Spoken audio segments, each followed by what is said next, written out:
Time for the Pro Seed Halftime Report. If you need seed, think Pro Seed. Joining us today, District Sales Manager John Flott. John, always great to see you, sir. Yeah. It's fall. That obviously means big things for the farmers. What's happening for you? Yeah, fall, great time of year, way too short in North Dakota.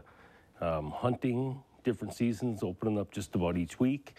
And then, of course, harvest. And we look forward to harvest, and that's when we get our final report card on how our products are performing against the competition. So let's talk about that. How you guys perform with harvest looking this year? Well, it's pretty wet so far.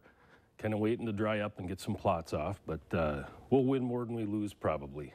Kind of like the bison. Yeah, hopefully. That's how they roll too. Hopefully, so, yeah.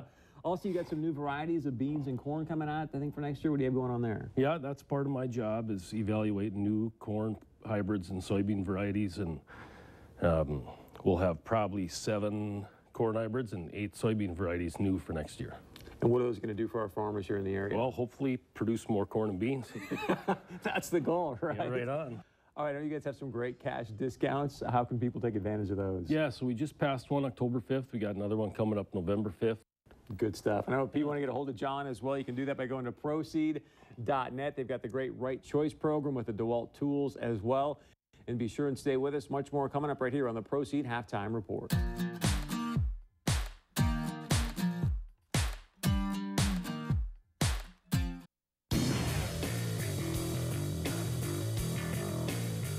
Welcome back inside our Fargo studios. Alex Egan, Beth Poole here as we get set for the Proseed Halftime Report. Bison leading 24-0 over Indiana State. Let's take a look at how we got to where we are. Yeah, that's right. The Bison defense with a quick 3 and out, and then it's a little redemption for Darius Shepard. Yeah, last week he had the big drop early on. Somebody called him out on. Not saying anything. 31 yards there, though. Big game. That's a nice catch, too. Back shoulder fade. You have the coverage right in your face. That's a big-time catch right there for Darius Shepard. And best of all, it leads to a touchdown. Stick to Connor Wentz here in the back of the end zone. That play is just too easy for the Bison as Wentz is wide open in the back. Good job by Easton identifying it. Nice route by Wentz. 7-0 NDSU. Bison defense dominating as well. A big stop on 3 and 2 here. Yeah, big third down stop here for the Herd as Caleb Butler getting in the action there and Chris Board in the action. Bison rallying to the football. Yeah, wrapping up the first quarter here, more through the air. Stick to Shepard again. Yeah, I'm thinking he might have heard me in the pregame show when I said, hey, we need to see more out of you. Yeah, 4 receptions. Yeah, 4 receptions, 69 yards in the first quarter alone. It leads to another touchdown in the second quarter. Stick to Wentz again. This one is a nice play call as you see Wentz kind of leak out from his tight end side on the left. He scoots behind the line of scrimmage and is wide open. Aaron Mercadal forces a fumble. It's recovered here by Jalen Wimbush, and the ball's right back in the Bison hands. Mercadal, one of those guys that's getting his opportunity on special teams with the loss of Dan Marlette, so it's good to see him getting involved and making a play. Bison pick it up on the 18, and then they punch it in here. Lance Dunn. He's done this a time or two before this year. That's his 11th rushing touchdown of the season, his 12th overall. The kid is going to break the touchdown record this season. Yeah, his 5th consecutive game with a touchdown as well.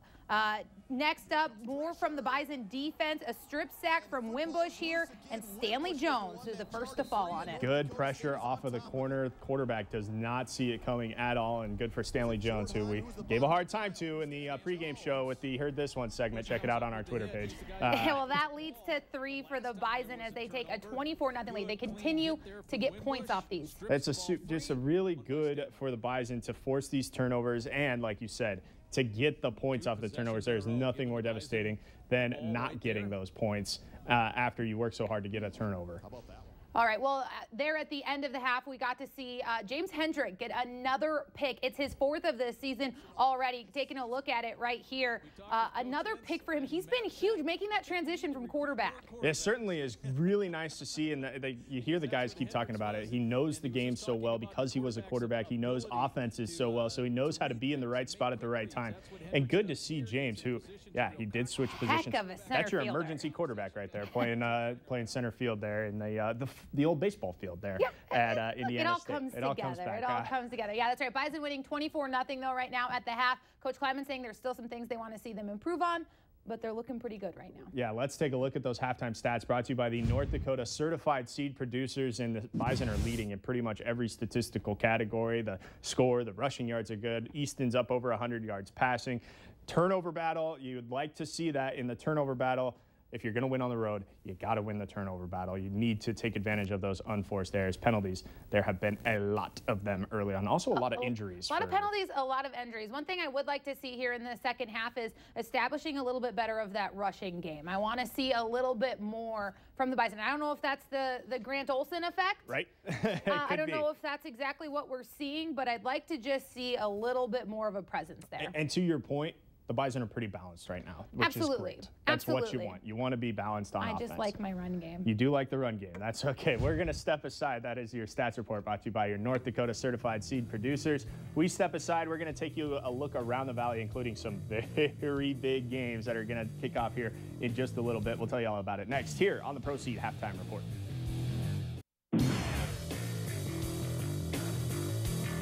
Back here for the Proceed Halftime Report. Let's go around the valley, show you some of the games that are going to be being played today. As the Bison up 24-0 at halftime. This one is going to be a big one in the Dakota Dome. Absolutely. South Dakota coming off of kind of a rough game last week. They had a huge early lead and almost lost it. Now they won it, which is different from South Dakota of old. Previous, yeah. But they've got a really tough test against Youngstown State. Youngstown State coming off a tough game against that other team from down south.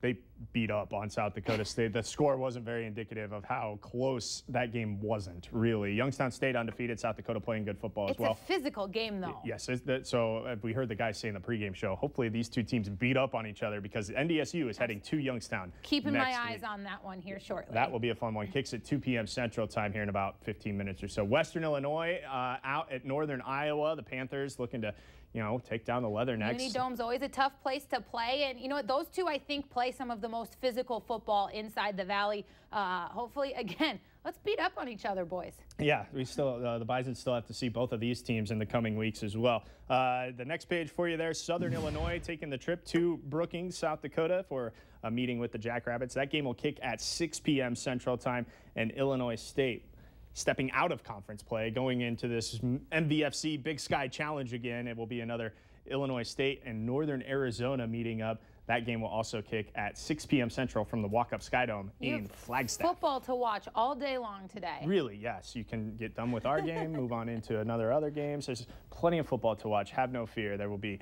plenty of football to come. We're going to step aside. We come back. We'll talk second half adjustments as we still have more football right here on this channel, Beth. Yes, we do. That's more to come on the Proceed Halftime Report.